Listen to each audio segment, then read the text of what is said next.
Bwana Yesu asifiwe sana. Na salimu baba mama kama mkupo watu, tunamshukuru Mungu wetu ni mwema kwa kutupatia tena kushima tonani kupitia Roho Mtakatifu. Soma wangu nasema hivi. Mtoto wa faida wanamfichanga kwa sababu ni maisha ya baadaye. Mtoto wa faida umfiche kwa sababu ni maisha ya baadaye.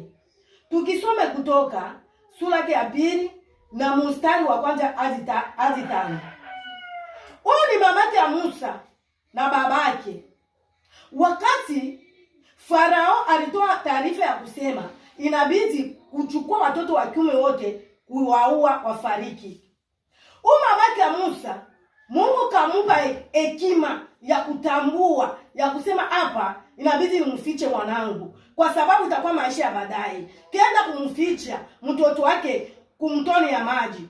Wakati ile alimficha, mtoto wa Farao kamchukua tena.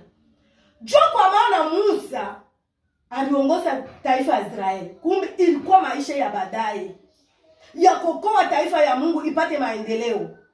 Na wewe mpendo wa Mungu, ficha kile kitu cha faida, ni maisha ya baadaye. Ukikifiche utaona matokeo, itakuwa mbele. Baba, mama, ficha kitu kile cha faida.